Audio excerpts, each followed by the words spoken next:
સમાજના યુવકો ઉપર ખોટી ફરિયાદો કરવામાં આવી છે. શંકરભાઈ ચૌધરીને આ હદ સુધી બદનામ કરવાનું ષડયંત્ર કોણે રચ્યું અને કેવી રીતે સમગ્ર ઘટનાને અંજામ આપવામાં આવ્યો, પરંતુ એઓ રોકાતા નથી. ત્યારબાદ સભા ચાલુ રહે છે અને સભાની અંદર આવેલા બદ ઇરાદે મોટા ભાગના લોકો એ સમાજના આગેવાનો ક્યાં છે, સમાજના બની બેઠેલા આગેવાનો ક્યાં છે, આવું કહીને ડાયરેક્ટલી ઇનડાયરેક્ટલી શંકરભાઈ ચૌધરીને ટાર્ગેટ કરી રહ્યા હતા. એવી છે કે ઉણ ગામની અંદર જવાનું ડિસિઝન બિલકુલ અયોગ્ય હતું. બિલકુલ આ રીતે કોઈના ગામની અંદર જવું જોઈએ નહીં. કોઈ પણ આગેવાન શંકરભાઈ ચૌધરી સિવાય એ યુવાનોની ભાળ પૂછવા માટે ગયા નહીં. જે સભાની અંદર હતા એ જ આગેવાનોએ કાનો કાન એવી વાતચીતો ચાલુ કરી દીધી કે બધું જ કરવા પાછળ શંકરભાઈ ચૌધરીનો હાથ છે. કાનો કાન વાતચીત કરતા કરતા એક કાને બે કાને કરતા સમગ્ર વાતને એ હદ સુધી ફેલાવી દેવામાં આવી કે વાતચીત ઘણી બધી વણસી ગઈ. જો પોલીસે ખોટો લાઠીચાર્જ કે ખોટી ફરિયાદો દાખલ કરી છે તો પોલીસ ઉપર ખોટી ફરિયાદ કે ખોટી લાઠીચાર્જ કરવાની તપાસની નિમણૂક પણ શંકરભાઈ ચૌધરીએ કરાવી અને જે થઈ ચૂકી છે. શંકરભાઈ ચૌધરી એ દિવસે આખી રાત ઊંઘ્યા નથી અને આખી રાત ન ઊંઘી અને એમના પ્રયત્નો સતત એ જ હતા કે આ મામલે શાંતિ જળવાય અને નિર્દોષ લોકો જે ફસાયા છે એમને કેવી રીતે બહાર કાઢવા. નમસ્કાર, રામ રામ મિત્રો. અત્યારે આપણે વાતચીત કરવાના છીએ કે રૂની ગામે જે ઘટના ઘટી એ ઘટનાની સત્ય હકીકતો શું હતી. મિત્રો, આમ તો લાંબા સમયથી આપણે આ વસ્તુ ઉપર વિચારતા હતા અને વિડીયો બનાવવાનું નક્કી હતું, પરંતુ એ સમયગાળાની અંદર વિડીયો બનાવવો બિલકુલ અયોગ્ય હતો. ત્યારબાદ ચૂંટણી આવી ગઈ એટલે કોઈ પક્ષને ફાયદો કરાવવા કે નુકસાન કરાવવા માટે આપણે વિડીયો બનાવ્યો એવું ન લાગે એટલા માટે કરીને આપણે આજે જ્યારે ચૂંટણીનું રિઝલ્ટ પતી ગયું છે ત્યારબાદ આ વિડીયો બનાવી રહ્યા છીએ. વાતચીતો એવી હતી કે સત્ય હકીકતો અમે જે નિહાળી હતી એ જગ્યાએ ત્યારબાદ એ ઘટના ઘટ્યા બાદ સતત જે સોશિયલ મીડિયા ઉપર વાયરલ થઈ રહ્યું હતું કે ચૌધરી સમાજના યુવકો ઉપર ખોટી ફરિયાદો કરવામાં આવી છે. શંકરભાઈ ચૌધરીને આ હદ સુધી બદનામ કરવાનું ષડયંત્ર કોણે રચ્યું અને કેવી રીતે સમગ્ર ઘટનાને અંજામ આપવામાં આવ્યો અને જે સભા હતી એ સભાની શું સત્ય હકીકતો હતી એક એક વિષય ઉપર વિગતે વાતચીત કરીશું. મિત્રો, વાતચીત કરવી છે કે 14 તારીખે એક વિડીયો સોશિયલ મીડિયા ઉપર વાયરલ થાય છે જેમાં એક રૂની ગામના વૃદ્ધ દંપતી એવું કહી રહ્યું હોય છે કે અમારી દીકરીને કોઈ 2 વર્ષ પહેલા ભગાડી ગયું છે, અમારી આર્થિક સ્થિતિ ખૂબ નબળી છે એટલે અમને આર્થિક મદદ પણ કરવામાં આવે અને અમારી દીકરીને પાછી અપાવવા સમાજ મેદાને આવે. જ્યારે આ વાતચીત આ સોશિયલ મીડિયા પર વિડીયો વાયરલ થાય છે ત્યારે 15 તારીખે અમે એમના ઘરે પહોંચીએ છીએ, એમનું ઇન્ટરવ્યૂ કરીએ છીએ, એમનો વિડીયો બનાવીએ છીએ, જ્યાં ઘણા બધા પત્રકારો આવેલા હોય છે અને ઘણા બધા સમાજના બંધુઓ ત્યાં હોય છે. તો સમાજના લોકોની અંદર તે ગામના લોકો પણ હોય છે અને બધા જ લોકો અલગ અલગ મીડિયાના માધ્યમથી બાઇટ આપીને એવું કહી રહ્યા હોય છે કે 18 તારીખે રૂની ગામે ચૌધરી સમાજને ભેળો કરવામાં આવશે. આ સમગ્ર ઘટનાઓ વાયરલ થાય છે, વિડીયો વાયરલ થાય છે. ત્યારબાદ 18 તારીખની વાતચીત કરીએ તો ખૂબ મોટા પ્રમાણની અંદર ચૌધરી સમાજ એ જગ્યાએ આવવાનું ચાલુ થાય છે. મિત્રો, હવે જ્યારે ચૌધરી સમાજ એ જગ્યાએ આવે છે, ચૌધરી સમાજના લોકો ત્યાં આવે છે ત્યારે કોઈ એવી વાતચીત ન હતી કે ઉણ ગામે જવું કે ઉણ ગામે આમ. તો આ ઘટના ઉણ ગામ સુધી કેવી રીતે પહોંચી? ત્યાં જે લોકો આવેલા હતા એ બધા લોકોને તો એમ જ હતું કે એ જગ્યાએ આપણે જવાનું છે. એ લોકો નિર્દોષ હતા, એમને કોઈને કંઈ ખબર ન હતી કે આનો એજન્ડા શું છે. જો કે વાતચીત કરીએ તો સભાનો કોઈ એવો એજન્ડા નક્કી જ ન હતો. જે એજન્ડા નક્કી કરવાનો હતો તે ત્યાં જ કરવાનો હતો. તો ત્યાં એજન્ડા નક્કી કરવા માટે ઘણા બધા આગેવાનો એ અલગ અલગ પ્રકારની વાતચીતો કરે છે કે શું કરવું શું ન કરવું, આ મામલે અમને કેવી રીતે ન્યાય અપાવી શકાય.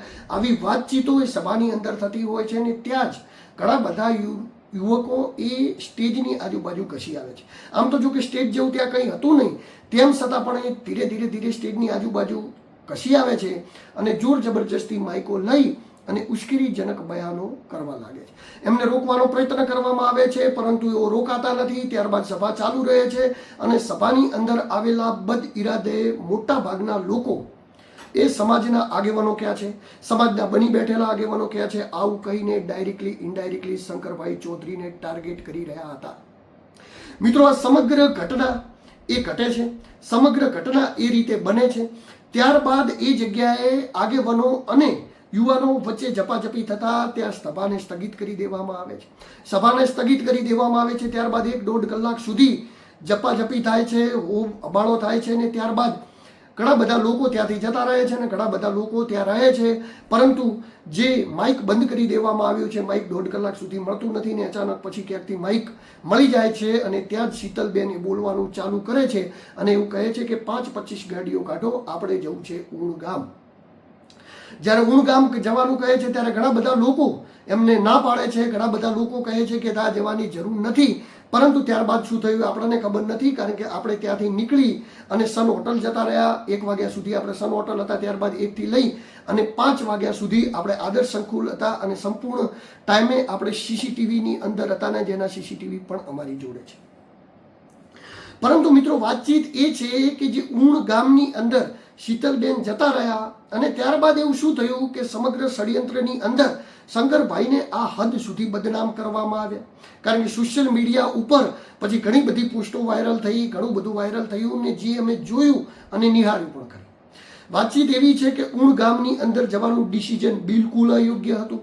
બિલકુલ આ રીતે કોઈના ગામની અંદર જવું જોઈએ નહીં, પરંતુ તેમ છતાં પણ એ જગ્યાએ એવો પહોંચ્યા. ત્યાં પોલીસ બંદોબસ્ત પહેલાથી હતો.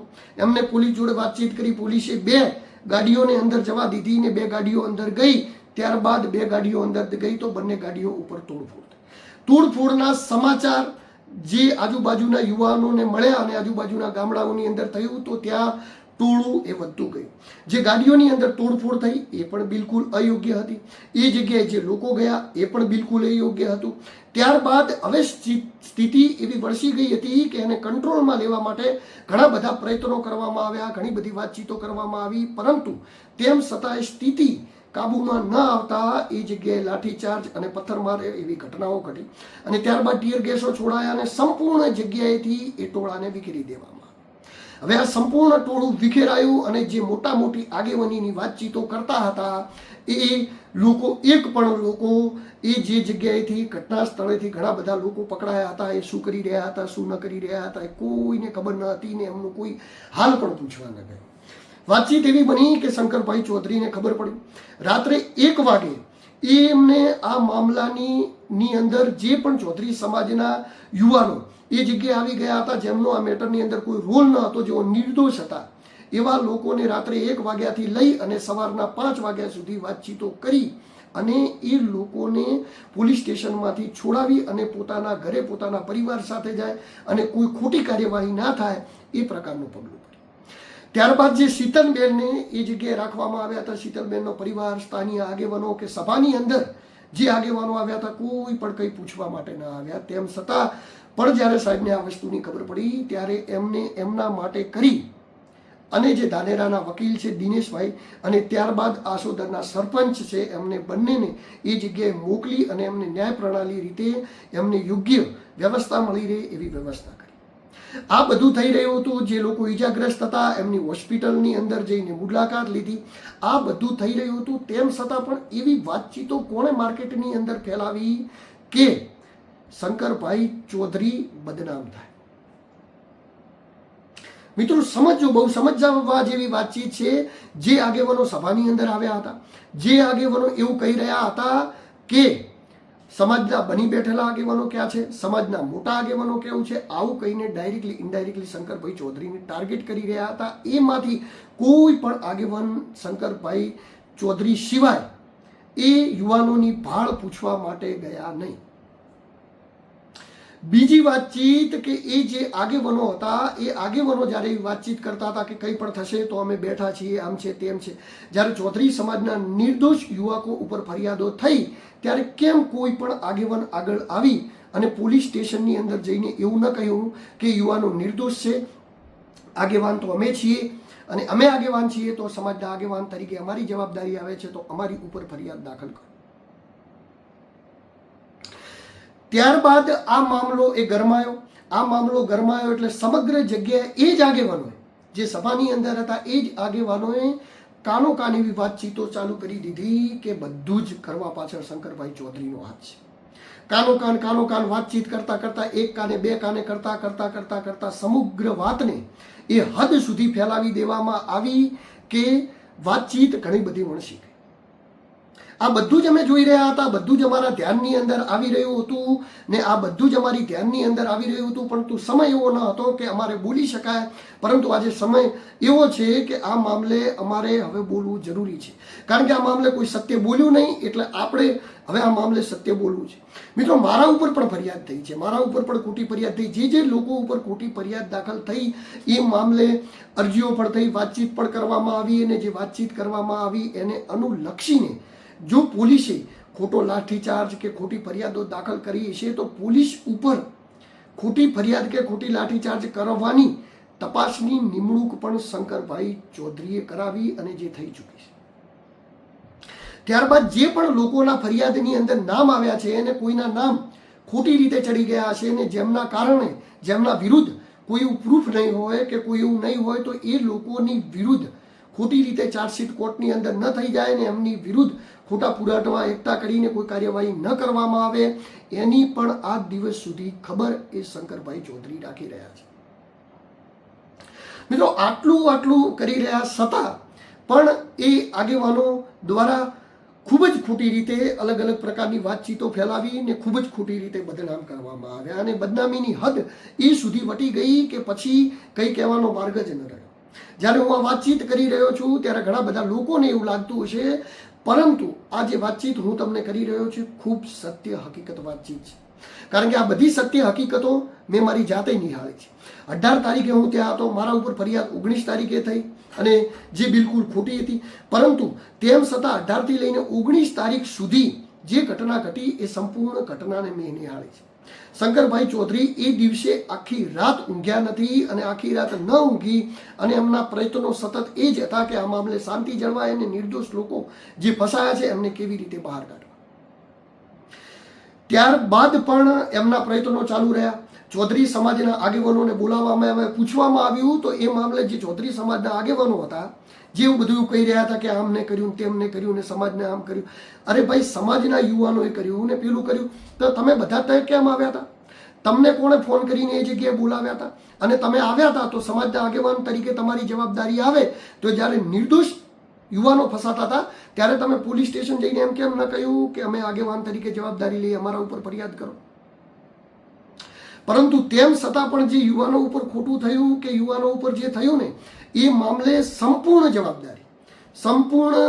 જવાબદારી હાથ ઉપર લઈ અને જે ખોટું થયું છે એમને ન્યાય મળે એ દિશામાં યોગ્ય તપાસ થાય એના પ્રયત્નો આ દિવસ સુધી સતત એ કરતા રહ્યા, અને તેમ છતાં પણ એમને આ હદ સુધી બદનામ કરવાનું એક ષડયંત્ર રચવામાં આવ્યું.